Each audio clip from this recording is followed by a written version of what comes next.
All right, guys, we are having some delicious pizza. Show them the ears. Bear ears with a bone. And my daughter here has also bear ears. Go ahead and give them that piece of wisdom that you gave me. No, go ahead. Okay, whenever you walk into a pizza shop and it's run by dudes and maybe they look a little rough, it's the best pizza. Just like if you go into a coffee shop and it's a lady making your coffee, you know it's good. It's the same thing. So if you go into a pizza shop and the guy has tats and some piercings and he looks like maybe a little rough, okay, it's going to be great pizza. Hannah says so. Okay, is this what percentage is this guaranteed? 95%? Yeah. Almost 95%. Yeah, I'd say so. Love you guys. Peace. Check that out, guys.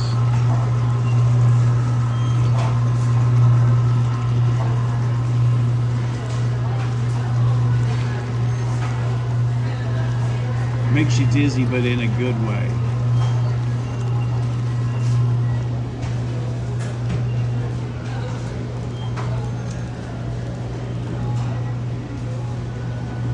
Good morning, guys. We are another day. Look at those clouds covering the mountains. Look at this. This is just a beautiful day. No coffee as of yet. I think I'm going to slide by old Dunkin' Donuts and get me some. All right, haven't even hit the buffet with bear waffles, okay? But we are in 2 Kings chapter 7. Listen to this word of God. But Elisha said, "Hear the word of the Lord. Thus saith the Lord." Do you guys catch that? Hear the word of the Lord. Thus saith the Lord. So there's no question about who is talking. Tomorrow, about this time, a seah of flour shall be sold for a shekel, and 2 seahs of barley for a shekel at the gate of Samaria. Friends, what this is God providing mightily. Right now, there was an argument before the king, and they were talking about, well, we agreed to eat my son today, and tomorrow we would eat her son. And the lady is saying to the king, hey, we already ate my son yesterday, and now it's time to eat this lady's son. And she hid her son, okay? And here's the thing. She needs to put her son up so we can eat him. That's how bad the famine was. And when we look at sin, that is the devastating account of sin on our lives, on our resources, on our seasons when we continue to engage. And I know probably you're not, but Israel was choosing to live in a manner that was absolutely an abomination unto God. And God will not take leftovers, and he does not take divided loyalties. They were playing games with God. We'll give God a little bit here, but we're going to do this over here. And God sent a famine above all famines. The king actually knocks on the door where Elisha was, and Elisha says, don't open it up. He's come to take as small as a shekel. Tomorrow you're going to be able to buy wheat and barley, all the necessities, everything that you need by this time tomorrow. Now, there's a guy that's hanging on the hand of the king, basically opening the doors and walking with them. And the guy says this, he says, how could this be? Even if the heavens were opened, and he says, hey, even if the heavens were to open up and pour out all of its resources, could this happen? Elisha now is going to prophesy his demise. He says, hey, it's not only going to happen, you're going to see it, but you're not going to be able to partake of it. And friends, that's where I'm going to stop today, about standing in the middle. Yesterday, I was talking about the walls of Jericho falling, but it required 7 days of going around that city. Do you understand? Let's say today that you prayed for something, and it's very, very important to you, and you need God to work on your behalf. You need God to step up the plate. You need God to do it. But listen very carefully. What if you quit on the second day, praying that is, or the third day, or on the fourth day? You know what? I'm just going to do this. I'm just going to do this. I'm going to do this. And yes, I don't want to do this, but need to be met. God is silent. God is quiet. Well, let me ask you this. Is he your God? Okay, I just wanted to establish that he is your God, okay? So if he is your God, he has the right to rule over you. And you need to realize that God says he will meet your needs according to the riches and glory in his Son, Christ Jesus. So we have to ask, is Jesus rich? Yeah. Is he glorified? Yeah. Is he high and lifted up? Yeah. Is he on the right hand side of the Father? Yeah. Okay. And so why don't you stick with God's initial plan, even though you've put a timetable on God? That's what you've done. You basically have your watch. You're shaking your fist at heaven. Oh, I'm not doing that, Matt. Well, yeah, you are if you're moving out and not willing to pray. These Israelites, okay, they had to go 7 days in a row around the wall. But it wasn't until the seventh day, the seventh lap, that the walls fell down. Whatever the walls are in your life, listen very carefully, okay? They will fall. God said they would fall. Nothing is going to hinder God. Nothing is going to stop God. Nothing. Are you kidding me? All of heaven and earth cannot stop the decretive will of God. And so it may just be a matter of time when God has set a yes, okay? But it may be the seventh lap on the seventh day, and the walls did fall. I hope this encourages you today not to give out on praying, not to give out on asking, not to give in to negative stinking thinking like this individual did here. What took place in the story, Matt? Oh, there was a couple guys. They were leprous. So you know what they said? They were by the gate. They're like, hey, if we stay here, we're definitely going to die. Let's walk over to the enemy territory. You know, and maybe they'll have mercy on us. Maybe they'll feed us. And again, they're leprous. And as they were walking towards the enemy, their camp, there was animals everywhere, there was food everywhere, there was clothes everywhere, and they're just like looking around and they're like, payday, yeah. And so they start looking and they start eating and gorging themselves. They start hiding silver, gold, clothes, and then they say to themselves, you know what?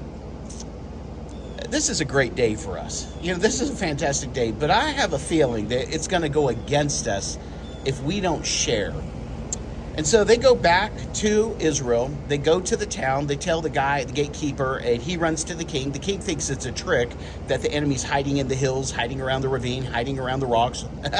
and they finally talk the king in, hey, why don't we just send a couple horses that we have left, that we haven't eaten, and let's go check it out. And here's the thing. They checked it out. They found out it was legit. And all of Israel leaves, okay? And they go into the camp of the enemy, and they gather all of the spoils, all of the oil, all of the wheat, all of the flour, all of the animals, all of the tents, all of the precious commodities, all the things that they would love. Not only did God meet their needs of basic needs, he went above and beyond. I mean, can you imagine? You're hungry and you're eating some other guy's bread, and you have all of his stuff, and now you're looking like, oh my gosh, there's a Rolex. Oh my gosh, there's a wad of cash. Oh my gosh, look at this. There's some gold over here. There's some silver over here, okay? So God doesn't just meet our needs, but more times than not, he goes above and beyond. So there is no doubt it is God and God alone. Are you praising him as if he's God and God alone in your life? Even though it might be day 5 of 7, okay, and you're having to walk around Jericho. And you have to realize the people in the top of Jericho on that wall, they're cussing at you, they're screaming at you, they're belittling you, they're trying to throw rocks at you. You keep on walking. See, you're a faith walker, not a trash talker. And so you keep on going around, because day 7 will come. And that 7th lap, it will come. And those walls, they will fall. You will get the breakthrough. You will get the victory. It's about God's glory, God's honor. It's not about you and I. And oftentimes I think we think it's about you and I. We think it's all about me. God didn't answer my needs. Well, maybe God has. But when God speaks, it's in light of eternity. Maybe it's a day away, or 2 days away, and 3 days away, or 4 days away, 5 days away, 6 days away, 7 days away. And here you are faltering in your faith after 7 short days. It says more about you need to be discipled. You need to put your nose to the grindstone. You need to get into the Word and stay into the Word and get around like-minded people that will encourage you to hold fast. I understand God's waiting room is the hardest place that you're ever going to have to sit and wait. But here's the thing. It is worth it. Draw nigh to me and I will draw nigh to you. God can't lie. So the promises that are in this book, hold fast to them. All right, guys. Well, I tell you what, I'm going to go and hit the buffet over there, the free buffet breakfast, and I think we're going to go to Gatlinburg, do a little walking today. I might treat myself to an ice cream.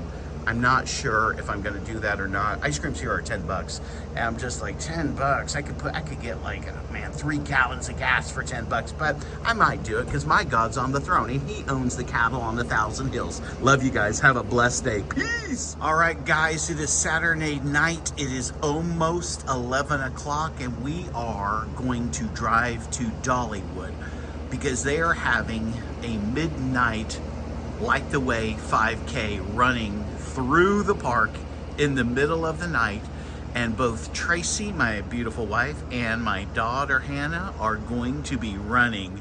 This is just totally awesome. It's about 50s where I'm at right now, and here's the thing. Look at that.